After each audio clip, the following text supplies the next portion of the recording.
All right, so I'll get the old spring off. The front spring is the new one. Let me grab a few other things.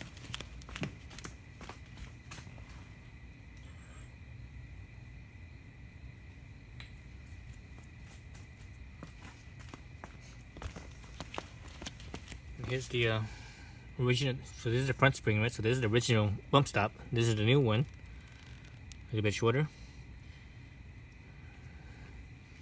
Okay.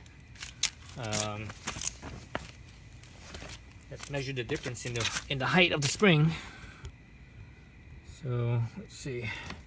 Let's put them right next to each other, so that way the coil is the end of the coil is right there. So it looks like an inch almost. Let's see. Oh yeah, it is over an inch actually. It is an inch and a, not quite a quarter. Let me see, an inch and 3/16. An inch and 3/16. So that's a lot lower than I expected. So these springs, these road sport springs, are only supposed to be about half an inch lower than the stock springs. But this measurement is over an inch. But I just realized something that I totally forgot, is that the stock spring is thinner, so it's softer, so it squishes down more. Well, this one is thicker. It's firmer, so it doesn't squish down as much, right? Let's see, weight wise, that's pretty light.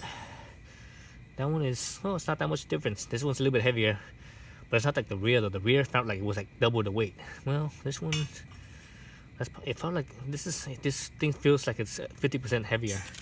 But it's just, that's just me guesstimating. All right, let's look at some other stuff. So it's like 9 o'clock or 10 o'clock now. Been working all this time, so let's look at this front strut. So look at how long it is. So from the eyeball, let's use the eyeball, the eye hole, center of eyelid on the bottom of the strut to the top. Oops, to the top of the where the thread is over here. That looks like it's 22 inches. 22 inches to the top of the sliding section is 19 and a quarter. The sliding section is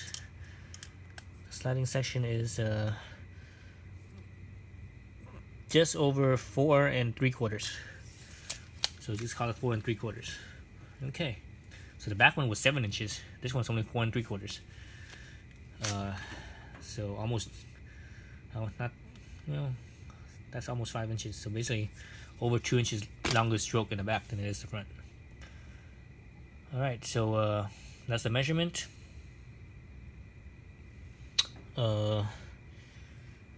Let's put it back together. So there's all this stuff. Oh, all this stuff. Get all this stuff here. Let's put all this stuff back together. Oh.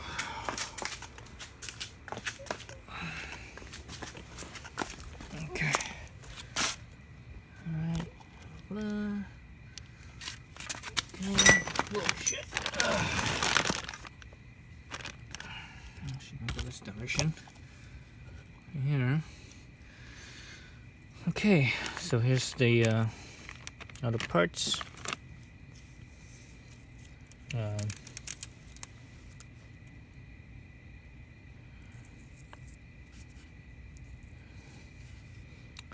The parts. So this is actually from the top up here. This was the bushing that was right in here. So this is the top where the top is. And this was where was this? This was like this, like so, like that. And the strut piston would go through here. Before that, this down here on this side. So this is this direction. This thing has a little lip right here where this side is flat. So the lip will go up and it's like so. And this right here would be like this. So this is the cup for the bushing. So let's get the bushing in here. All right, so the bushing piece right here. So it's gonna be facing down this way, I believe. Down like so. Yes, probably push it past this into the sliding section, like that. Yeah, so it's like something like this. All right, like so. Let's get the spring on here. So the spring where this coil ends here, to where it stops here. If you make a little bit of a, potentially there could be like little space here. The service manual says that there should be no more a maximum of 3 millimeters between the coil and the stop here. So no more than 3 millimeters. So I'm just about touching. That's good enough. It probably will touch. Maybe, maybe not. Let's see. When I put it all together, it's kind of hard. It's kind of hard not to make it touch. So like so.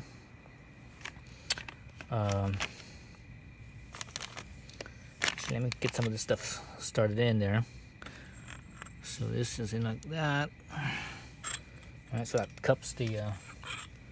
This thing cups the old bushing. This one actually doesn't quite fit the same as the rear one did. The rear one fit better.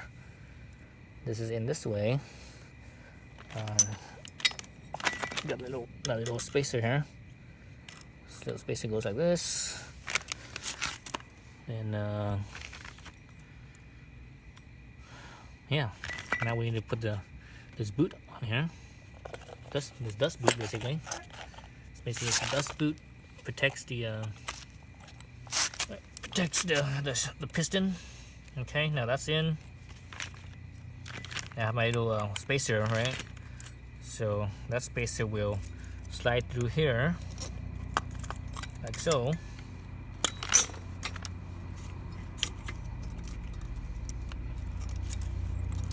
Something like that.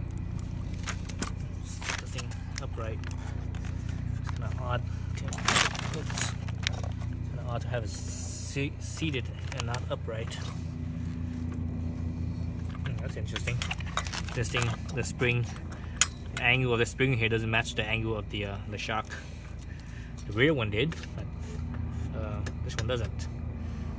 Okay, that's interesting. Oh, you know what?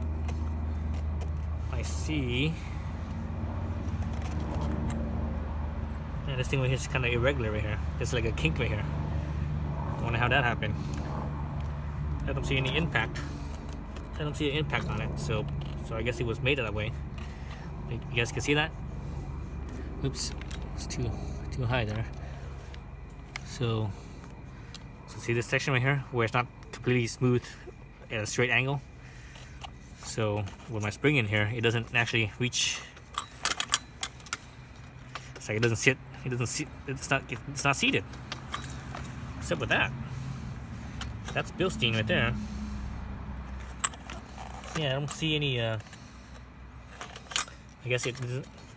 You know, this spring I guess doesn't conform to the Bilstein, unlike the front one. Oh, excuse me, unlike the back one. The back one conforms, so that's kind of goofy.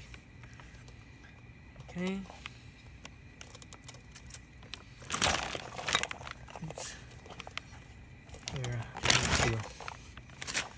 And this plastic bag is not a good spot to lay this shock down. It doesn't hold it. This bump stop's not holding very well either.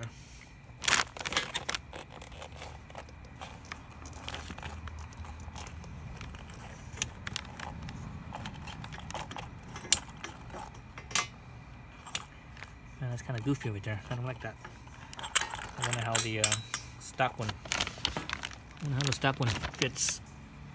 Here it does that too. I didn't see a gap. You'll see the stock one fits just fine. So I guess it's that spring then. You know, the spring is made. You know, it's Roadster Sport from Goodwin, but it's made by progressive tech, you know, progressive suspension. So I guess they didn't quite make it quite right. This thing right here should hit like so. Yeah, that's right. Like that, that. Let's look at this up end right here. So it's like so, right?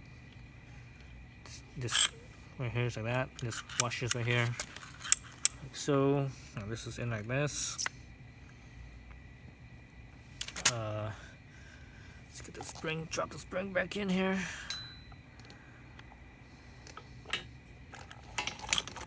So I guess I can just get it seated as best I can. I guess once you put spring pressure on this thing, it will seat down, but without that spring pressure, it won't.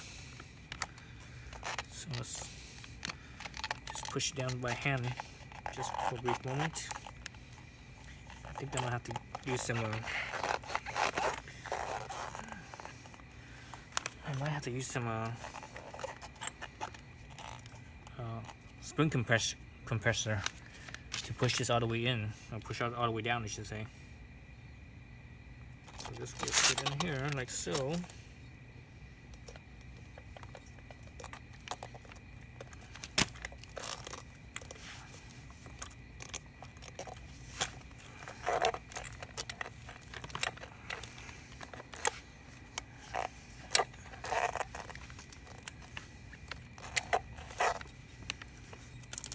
See if I could do this by hand, like I did the rear. The rear, I actually did this by hand. I didn't even need the spring compressor. Just do it like so. There it goes. Mounts in. What I need is a second hand. Is what I need. I need to push it to screw the nut in for me. Screw this nut in right here for me.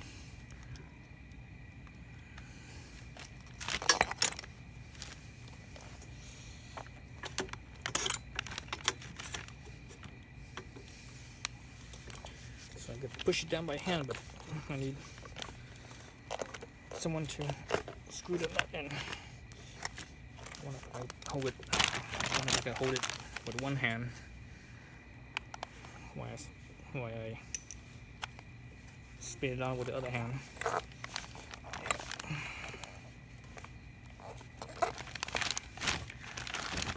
Extra hand when I need it. Oh man.